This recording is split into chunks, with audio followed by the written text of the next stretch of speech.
the Training Manager for NQA, and welcome to today's webinar. As you see from the title on the slide, we'll be discussing about understanding ISO 27001, the information security standard, but in more detail, look at those controls in Annex A. Obviously, some of you might be joining after some meetings, might be getting a cup of coffee or go to the toilet, but we'll start the webinar in about a minute or two as well. So no rush, just ease into your chair, and we'll have a lovely hour learning more about the topic at hand. So get nice and comfy, and we'll start in a minute or so.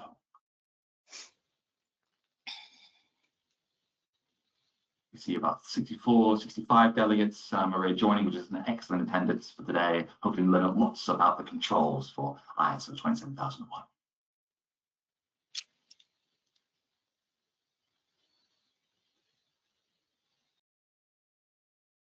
For those joining just now, we're just about to start in about the next 30 seconds or so. So just ease yourself in. Give that cup of coffee or tea if you have 30 seconds to spare as well, and then we'll start in the next 30 seconds or so.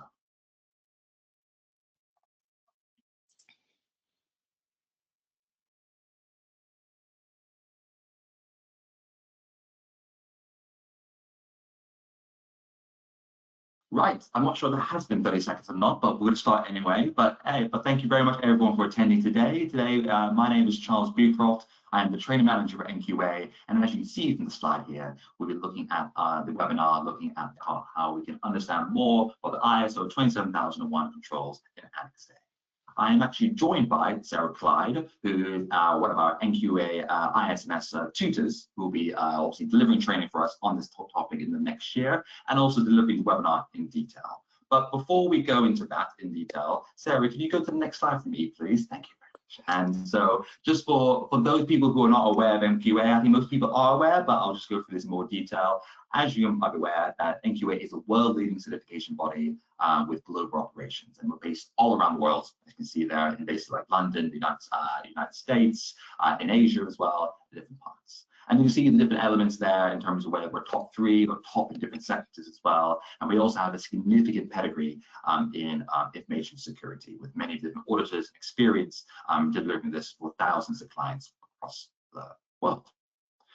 Amazing. So this is a wonderful opportunity now to hand to Sarah, who will be looking over today for the presentation. And before I do that, I just want to say that if you do have any questions for Sarah, the best thing to do is put that into the chat function or the question function in the GoToWebinar page there. And if once you put those questions in, they'll come out as a text function. I'll look through those initially. So if there's any questions that I can answer, like if the slides are being shared or anything like that after the webinar, I'll answer that. But anything for Sarah, anything for 27001 details like that, we'll wait till the end of the webinar with the Q&A session, and Sarah will be more than happy to answer those questions in detail.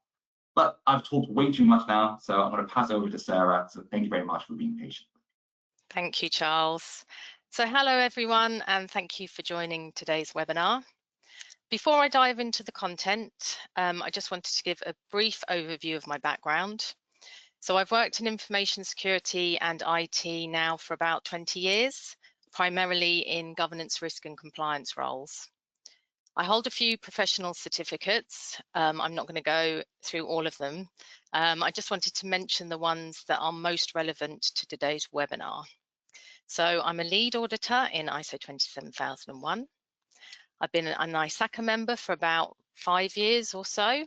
So I've gone from bronze to silver status quite recently. I've held my CISM certificate, which is a Certified Information Security Manager, for about 7 years, and CRISC, which is Certified in Risk and Information Systems Control, for about 3 years. I'm very pleased to be here today to walk you through today's topic on information security controls and Annex A. So on the agenda, we're going to be exploring Annex A structure, looking at the changes that were introduced in the 2022 revision. I'll explain the relationship between the mandatory controls and the mandatory clauses and the selectable controls, and highlight how Annex A supports a risk-based approach to information security. What I'm hoping you'll come away with today is a greater appreciation for the role Annex A plays in supporting an information security management system. Hopefully you'll understand the 4 themes and be able to identify different controls from each of those themes. And I'm hoping you'll gain a good understanding of how you can apply the Annex A controls to mitigate risks in your own organisations. So if there is anyone on the call that isn't familiar with ISO 27001, this slide is just a very high-level explanation of what it is. It's an internationally recognised standard for managing information security, and it's built around protecting the confidentiality, integrity, and availability of information. This is often referred to as the CIA triad, and it applies to information in all its forms. It follows a risk-based approach to information security to ensure that just enough security is applied. And it aligns with the PDCA, which is the Plan, Do, Check, Act cycle. This is a continuous improvement model used for systematically improving processes. The standard itself is split into two sections. So we have the clauses, which are the mandatory requirements. These are found in the main body of the standard, and then in the annex, Annex A at the back is where we see the information security controls. So if we take a closer look at Annex A, essentially it's a reference list of 93 commonly used information security controls, and these are grouped into 4 themes. So we have organizational controls, people controls, physical controls, and technological controls. Now, the control references that are found in ISO 27001 are actually directly derived from another standard. This is ISO 27002, clauses 5 to 8. So if you have ever looked at Annex A in 27001 and wondered why the organizational controls start with the number 5, that's the reason. It's because it's completely aligned with 27001 in terms of the clauses and the ordering. If anyone's unfamiliar with ISO 27002, it's another internationally recognized standard. Unlike 27001, it is a non-certifiable standard, so it provides the guidance on information security controls and how to implement them. It's a very helpful standard for understanding better how security controls can be applied to treat information security risks. So if you don't have a copy, it is worth looking into purchasing one. So how has Annex A evolved over the years? We've seen quite a big reduction in the overall volumes of the controls since the initial version came out in 2005. We've gone from 133 controls now down to 93, and this reduction has been achieved in part by merging some of the controls together, restructuring some of the controls, as well as removing some of the controls that were no longer needed. So in this latest version in 2022, we have 11 new controls that make the standard more relevant to modern threats and technologies. We've also seen the introduction of themes instead of domains. So domain categories in the previous versions of the standards were closely aligned to security topics. For example, there was human resource security, we had access controls, we had a domain for asset management. This shift from domains to themes has helped simplify the structure, but it also reflects more on how the controls are managed or behave in practice. So you get organizational controls, physical and technical controls. So taking a closer look at the controls in a bit more detail, we're going to start with the organizational controls. This is the largest theme, containing 37 controls in total. They cover policies and governance, processes and compliance. So you can see that they are, in fact, indeed, organizational in nature. We still have some topics visible within this theme. For example, you can see supplier management. So that's controls 519 through to 523. We've got compliance as well towards the end, and incident management is there too. So there still has got that flavor of security topics within this this particular theme. There are three new controls which are presented in bold font. So we've got threat intelligence, cloud services security, and ICT readiness for business continuity.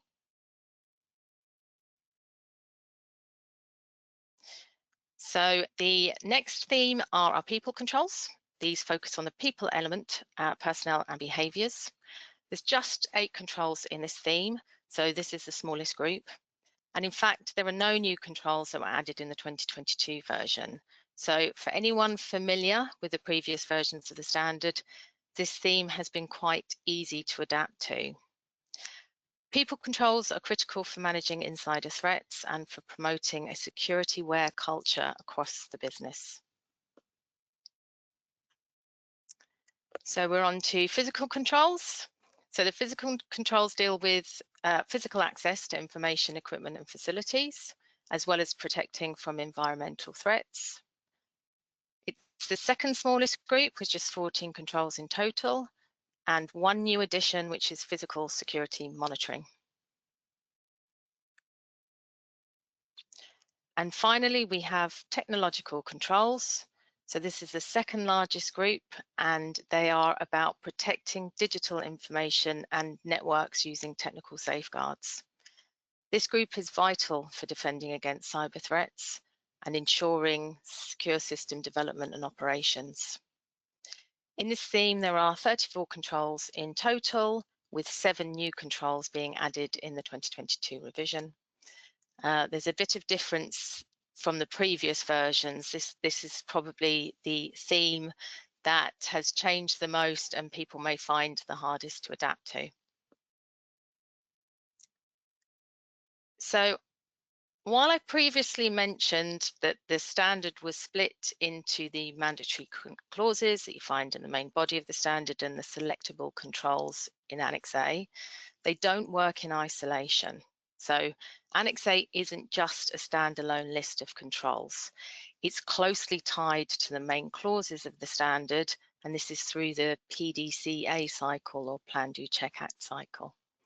So if we take a look a little deeper, the plan phase, in subclause 6.1.3, this is where we select the appropriate controls based on the outcome of a risk assessment in order to mitigate risks. The do phase is about implementing those controls and controlling the processes.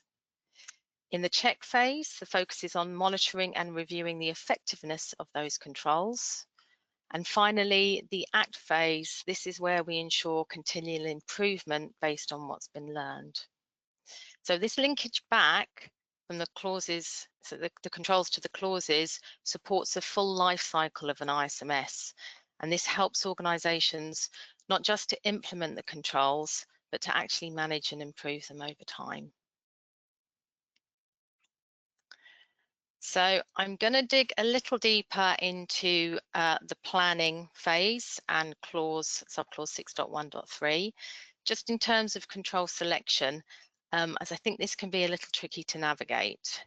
So on completing the risk assessment, the standard asks for appropriate risk treatment options to be selected.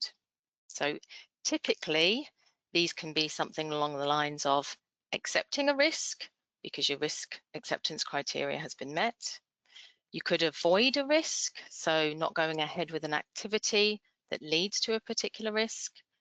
You can share or transfer a risk, maybe taking out insurance to cover the financial costs of a risk materializing, or you can reduce a risk, and this to get it will help get it down to an acceptable level. So it's in risk reduction where the information security controls are most commonly applied.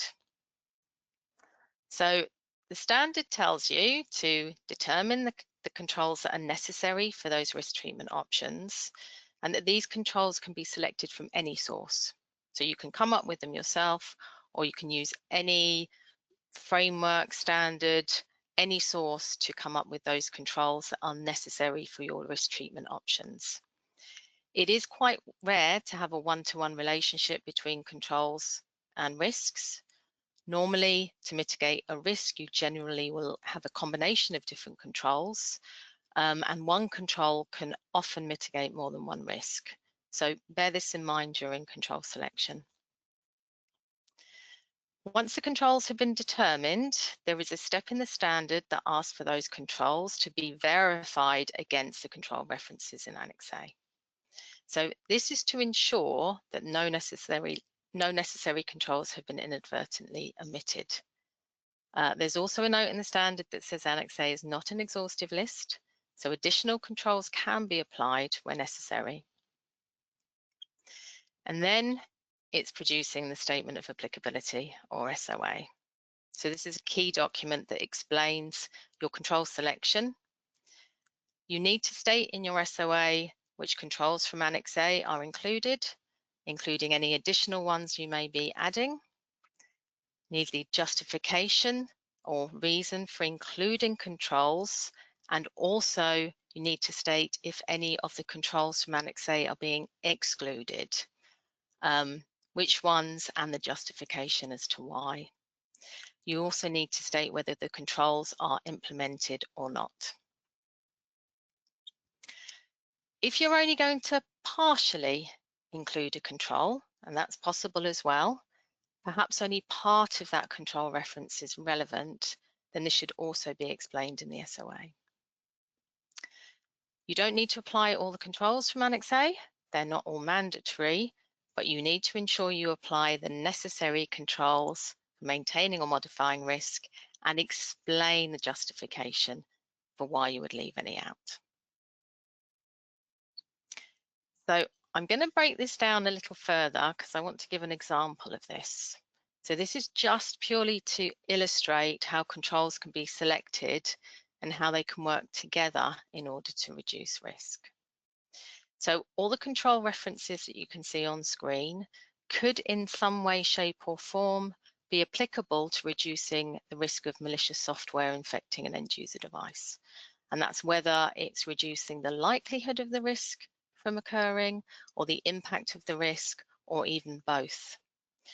So it's up to an organisation to determine which controls they need to apply and to what extent, which will be based on their risk assessment. So by working through possible controls, they can select the most appropriate to bring down that risk to an acceptable level. So in this particular scenario, it would be a good idea to run some sort of antivirus or endpoint detection and response software on the laptop. This would help detect, prevent, and remove any malicious code that may be present. So in this case, we'll be looking at control 8.7, which is protection against malware. This is where this one starts to become relevant. It would also be a good idea to have a patch management process in place, so to make sure that technical vulnerabilities are actually patched before they can be exploited by any malware that could find its way onto the laptop. So now we're looking at 8.7, protection against malware, and also 8.8, which is management of technical vulnerabilities. Also having policies and training users on those policies, which could contain information around how to protect themselves from phishing emails, safe website browsing, and removable media usage. All these things that users could inadvertently use or do to introduce malicious software onto their laptops. This now makes control 5.1, information security policies, and 6.3 around awareness and training relevant. So we're starting to build some layers of necessary controls. Again, it would be driven by the risk assessment results, which means the control selection will then be appropriate and commensurate to the risks. But this is how you start to create what's known as defense in depth.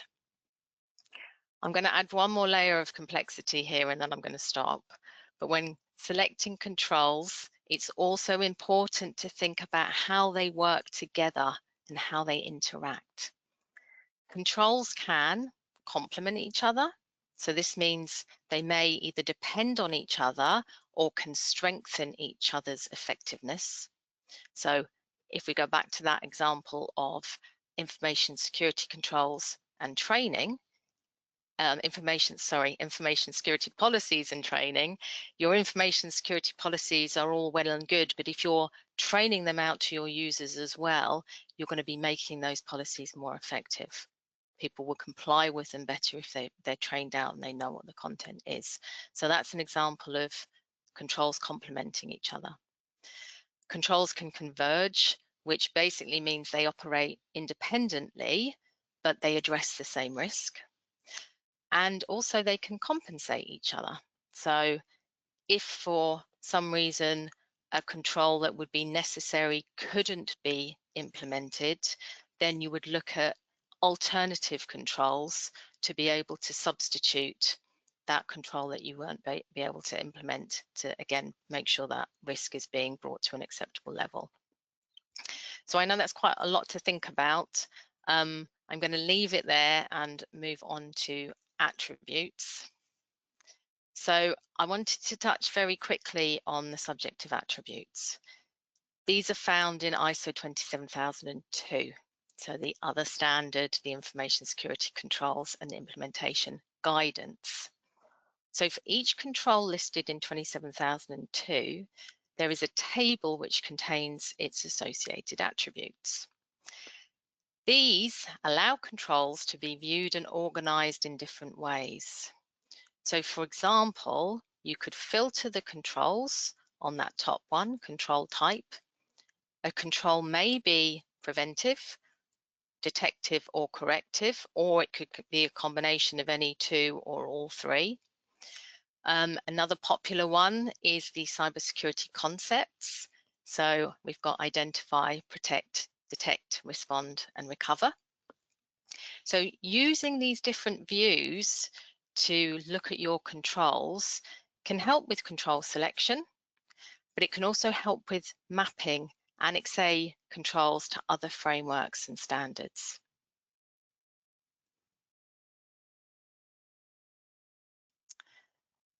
So to conclude, Annex A provides a list of common control references that can be used as a flexible toolkit to support a risk-based approach to information security. The 2022 updates make it much more relevant to today's threats and technologies, and when used as part of a structured ISMS, it empowers organizations to build resilient, risk-focused and compliant practices. So I hope you'll go away today with a clearer understanding of Annex A structure, including the 4 themes, and how applying a combination of controls that are based on risk can mitigate real-world information security incidents. So thank you very much for listening, and I'll now hand you back to Charles.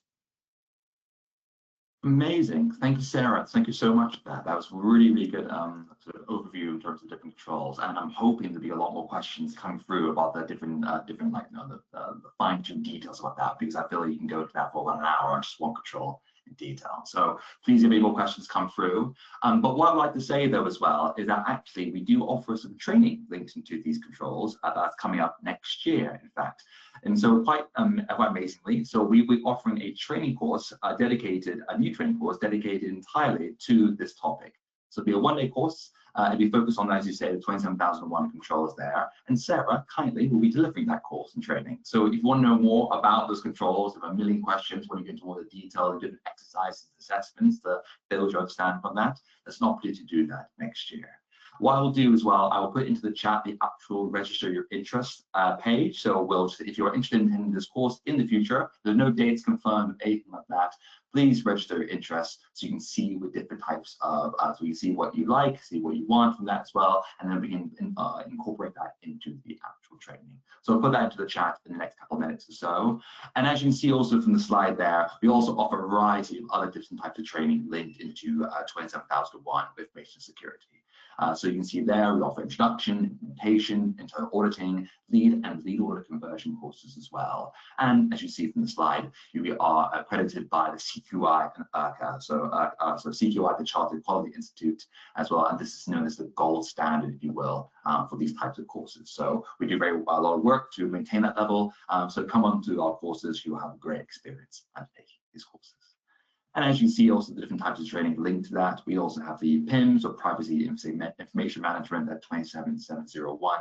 and that's all our introduction and implementation course. And then finally, we also offer an e-learning on 42001, that lovely AI or AI manager systems training, which everyone's very excited about. But if you're interested in that as well, we also have a course.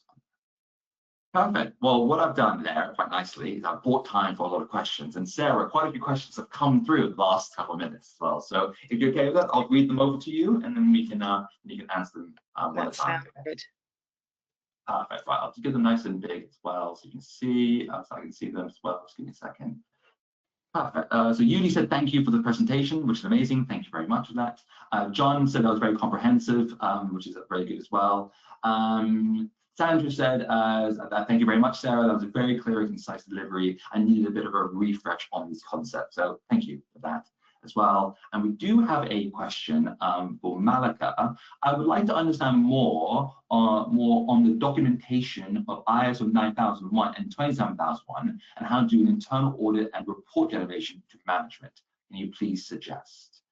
I'm not sure Sarah might be able to help that in detail, but if you do have any information to be able to help with Malika's question. Didn't hear all of the question, but I think it related a little bit to 9001, which isn't my area of speciality, unfortunately. Yeah, I'm more on Malika, the security side. Yeah, more security side as well. But Malika, what I can do as well is that we do have individuals who are experienced in 9001 and 27001 within the organization. So Malika, if you could send an email to the training at nqa.com with this question, I'll talk to some of our internal experts, and then we can have a conversation about it there. Because yeah, exactly, because that's more of an integrated management system, and there are definitely commonalities between 9 and 27. But Malika, we'll be able to help and support as much as you can. Raghavan said, thank you, Sarah, very informative and great refresher. But there must be some more questions as well. This is the Annex A controls. There's a lot of topics and discussions. Sorry, Sarah, you wanted to say something. I was going to say, no, I'm more than happy to answer any questions. I didn't want to go into specific controls during the presentation because there were so many, and I didn't think one control was more important than another. But if people do have questions around the specific controls, I could try and help answer those as well. Yes, please. So yeah, so if you do have any questions about the specific controls for different groups as well, how our controls link with each other, or the implementation of that as well, please put a question forward, and Sarah can help. I won't be able to, but hopefully Sarah can.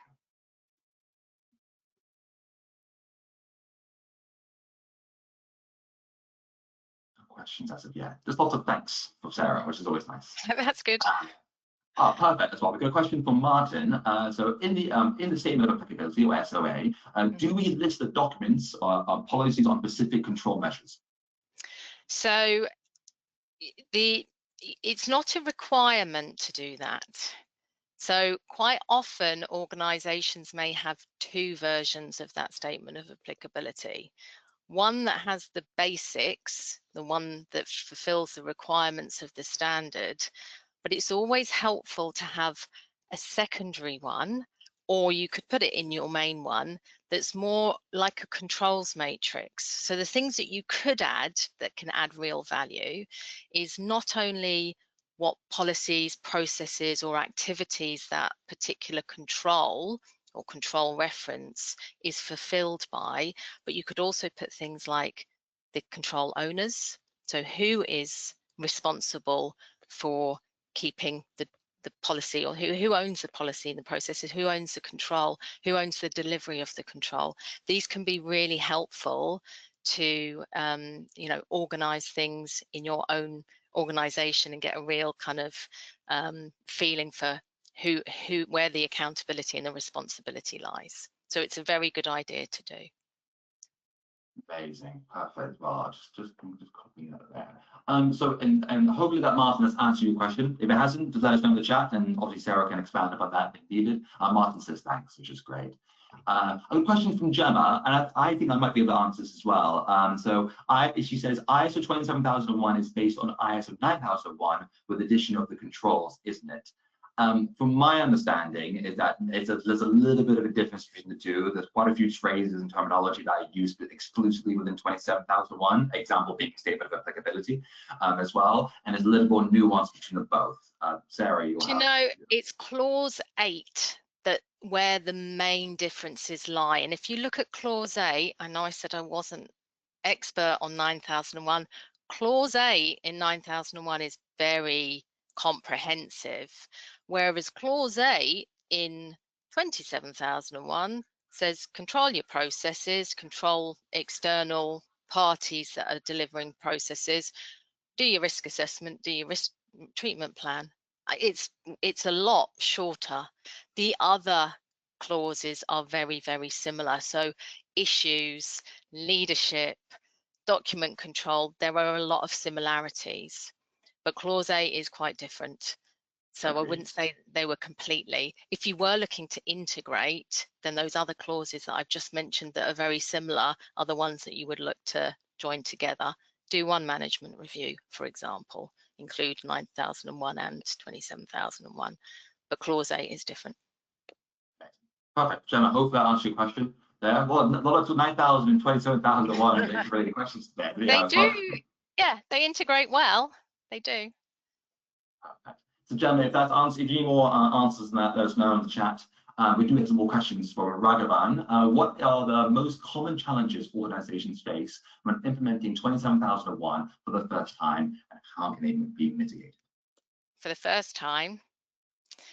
So I would suggest, and this isn't in all organizations, but one of the first things you need to try and do is engage your leadership, because that clause 5 leadership is very important. Engage leadership, get them on side, get them understanding what they need to be doing in order to support the management system, whichever it may be. Think about how your high-level policy, whether it's your information security policy or quality management policy, needs to be defined, looking at roles and responsibilities. The challenges can be around stakeholder management, more so getting people involved more than actually delivering the granular level of the standard requirements. Hopefully that's answered the question. Well, hopefully. Well, Raghavan, if you do want more context, just let us know. He said thank you with smiling face, which is always good indicator there.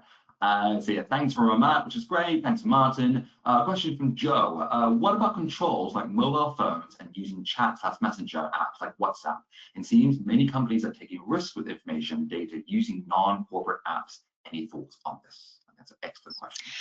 It's an excellent question. It's an excellent statement. It's a very difficult time because there are all of these apps popping up all over the place, and this does highlight the risk of shadow IT. It makes it very difficult for organizations to control. Looking at putting statements within policies, doing training and awareness. You can lock down mobile phones if you're in control of the mobile phones and you know the company has issued the mobile phones. You can lock them down to stop them. So this comes under 8.6, I think, configuration management. There's a control around configuration management. So again, it's about layering, understanding the risk, determining what the company wants to do about it, and then thinking about layering those controls in order to get that defense in depth. User awareness, policies, and configuration management to harden systems so people can't just go out and use DLP. That's another one of the new technical controls that's come in about data loss prevention. So again, there are configurations that you can implement if you've got the right software to stop data leaving the organization's boundaries. Lots to do. Perfect, Joe. I hope that answered your question there, but so thanks, which is great. Hopefully get some context there. A question from Archie, which is a nice one, and there's links in clause 10 that continual or improvement. Okay. After certification, what are the best practices for maintaining continual improvement? So after certification. Yeah. So continual improvement can come from a variety of different areas. So if I'm answering this, if I'm understanding the question correctly, so you know you're into anything that you are checking within that check phase. So in clause 9, you've got internal audit, you've got monitoring and review. You can do that again, just going back to the controls. you can look at lots of ways to monitor the effectiveness of the controls and bring that into clause 10 to look at how you can improve if that monitoring is showing that things aren't working as effectively as they could. Again, internal audit will show a lot of what needs to perhaps be improved on and through non-conformities and opportunities for improvement. As things change, there may be opportunities that the organisation wants to seek. They can then be seen as continual improvement opportunities. So there's a few things that, you know, even once you've got that certificate, that will be important to be taking into consideration and thinking about how that feeds into clause 10, but it will come from other areas of the standard as well and the management system as well. Hopefully I've tried to answer that as best I can. But no, well, Archie, let us know if you do need more context for that as well. And he said, perfect, thank you. So there we go, you answered questions fantastically. So we've actually got two questions actually from Martin. We'll take the first one. For suppliers, i.e. cloud hosting in Azure, how much detail do we need to provide in terms of their security policies to fulfill the requirements of the standard? So if I'm answering for Azure specifically, it can, because the size of Microsoft and the service offerings that they provide, a lot of the time organizations are having to sign up to their T's and C's, as opposed to saying, this is what I want you to do. And in that case, you need to be very clear and happy when you're signing those T's and C's that they've done what they need to do. Now, again, Microsoft Azure have got a lot of, well, they have 27001 for a start. They've got a lot of other standards and frameworks that they maintain certificates for. So they have SOC 2 reports, which are more about the data center controls.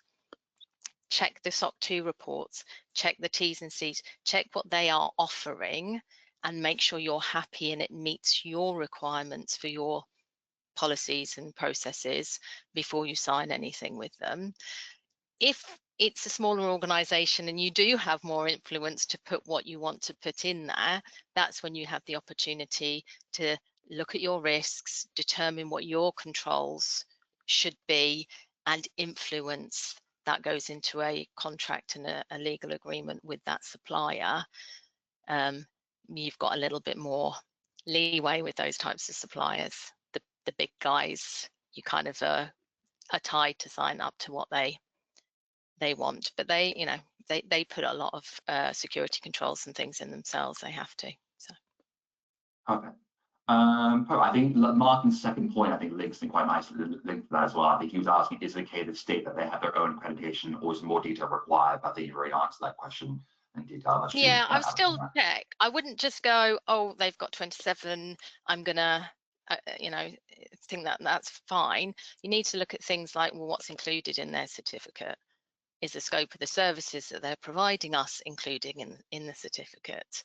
So it's not just a case of they've got their own certifications fine. I still would recommend you look into it to make sure what they've got will cover what they're providing you. That's perfect. And Martin said thank you, by the way. Thank you very much. It was a bit clear answer. Perfect. We've got a question from Ramat in terms of what will the prices of these courses be. So just for context, we haven't confirmed the price yet. We just want to see basically what the interest is out there. If only one person wants it, then we kind of know the answer. But if lots of people do want it, then we'll proceed into the pricing discussions there. But once we have a price, we'll let everyone know on that list. With a question from Paul Monday. If this is the Paul Monday that I know, who I've worked with, then this is fantastic. If not, it's a different Paul Monday, then nice to meet you, Paul. Continual improvement should be a key driver. Continual improvement should be a key driver as output for internal audits, making sure problems are solved at root cause, which in turn drives continual improvement. I think that links into the question about the force 10. Answers that nicely. Thank you for that. Thank you, Paul. Yeah, it is Paul, the Paul I do work with. There we go. We got a question from Lisa. Would you recommend a company to undertake ISO 27002 certification to complement 27001 certification? So that's not a certifiable standard. That's maybe I wasn't clear. 27002 you cannot certify to. What it is it's quite a chunky standard. It's the guidance. It's the guidance for information security controls. It aligns with Annex A. So if you're trying to understand more about what Annex A controls are about, they're very high level in Annex A, very statement, this is what you need to do, without the meat behind it. 27002 gives you that. It gives that extra information. So you can't certify to it, but if you're certifying to 27001, it's a very, very useful standard to have. Okay, perfect. Lisa, I hope that answers your question there. Any more follow-up questions or any other standards that we can try and certify against, you should be fine. Sarah, Lisa, thank you, Sarah. Another question from Archie. Are there any common mistakes that companies make during the implementation of ISO 27000? Spray survey. I've been very much on the implementation side, implementing management systems. I haven't seen much because I haven't gone out and audited. I'm a tutor and an implementer, so I haven't gone out and audited a lot of management systems. I don't know what the common mistakes would be. I'm sure there are a lot. It might be better to redirect that question, Charles, to one of some of the auditors out there who go in and see lots of companies, different companies, and how they implement. Archie, if you put that question to myself at training@nqa.com, I'll put that question to one of our auditing team, maybe my principal assessor, and we'll hopefully get you an answer relatively quickly in terms of what the common mistakes can happen, and hopefully that maybe you can avoid them or your colleagues can also avoid them as well. No more questions as of yet, Sarah. So we're doing really well. We got like 20 minutes of questions, which is really good. But this is an opportunity. Sarah's here until 12 o'clock as well. So I got 17 minutes of any questions for Sarah, and maybe one or two for me. But if you've got any questions for ourselves, just put them in the chat, put them in the question box, and we'll be more than happy to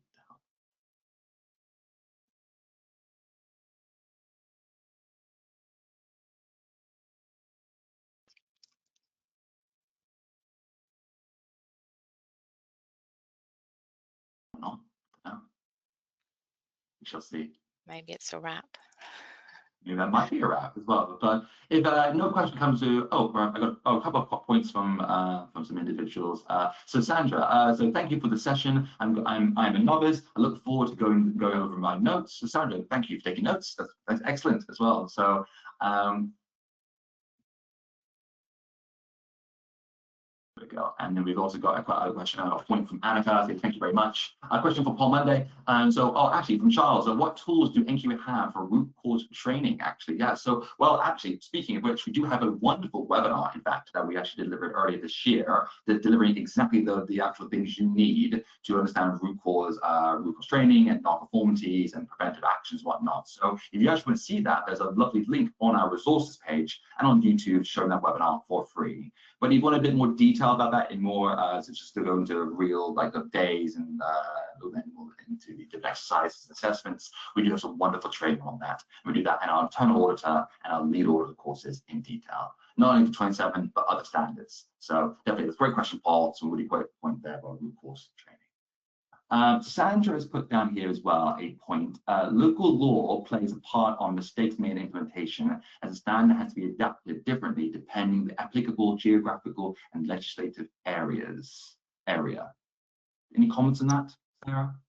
I see. I didn't actually mention anything about the compliance requirements. Compliance requirements and compliance controls are part of that Annex A. But yes, it's a very good point to make, because the requirements in the standard do include your legal and regulatory requirements. So they have to be included. And if there is then an influence in how the management system is implemented, that needs to be taken into consideration. So that's a very good point to make. Thank you for that. Perfect. Thank you, Sandra. That's really, really good as well. Any other points as well? Anyone want to share their experience and knowledge? This is a forum. Please put those comments as well, because we'll just complement everything we've discussed so far. Thank you, Sandra. A point from Michelle, this might be more of a me question. Would you recommend a 27001 awareness course before sitting a lead auditor course? I do have my lead auditor for 9, 14, 45, but this has been my first introduction to 27001. In my opinion, I would probably only take one, frankly, because there's quite a bit of commonality between 9, 14, 45. They do sort of exist as a bit of triad, and they're sort of just as well.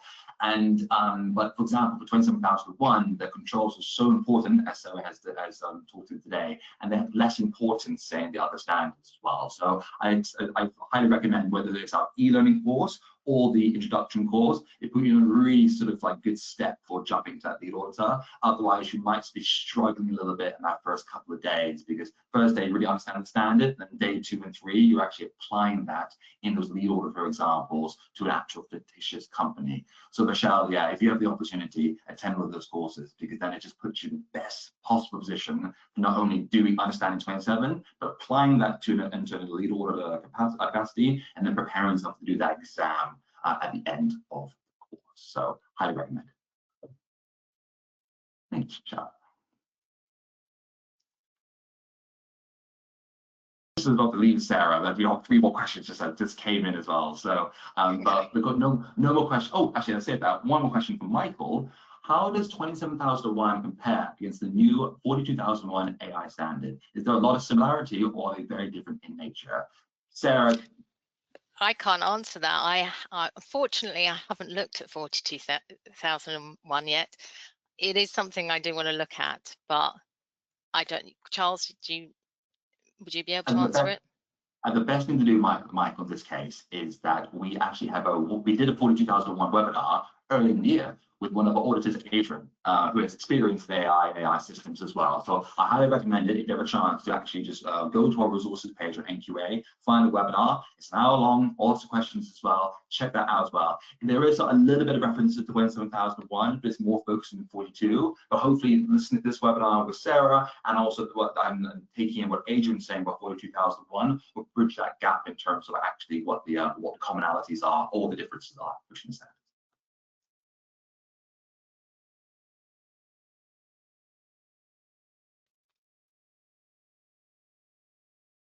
That's brilliant. Thanks, guys. Perfect. You might have seen as well, I did put the actual link for the actual sign up for this course, for the register interest page in the chat. I might put it in again, but I think everyone will get that in the email following this webinar as well. So you get the slides, you get the webinar recording, and you also get the sign up if you're interested for the course. And it'll be hosted by Sarah. So if you do have any wonderful questions and you want to really delve deep into a particular control or whatnot, and you have a whole day to do that in detail.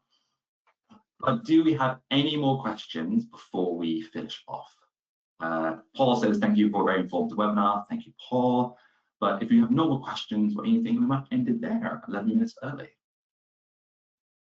Well, thank you very much. Well, we'll wait 5 minutes. We'll wait 7 minutes for any last minute questions. But there we go. So Asad said, thank you very much. Very informative. Any more questions?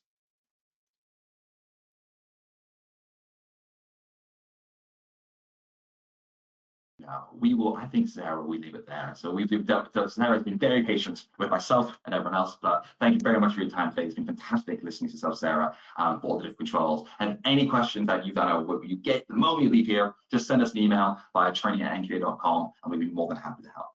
But Sarah, any final words? Just thank you very much for inviting me, and thank you very much, everyone, for joining. And as Charles says, if you have any other questions, fire them over and we'll get them answered. Amazing. Thank you. Thank you, everyone. Thank you very much. And Thank you. Bye. The rest of the day. Take care. Bye-bye. Bye-bye. Okay, bye.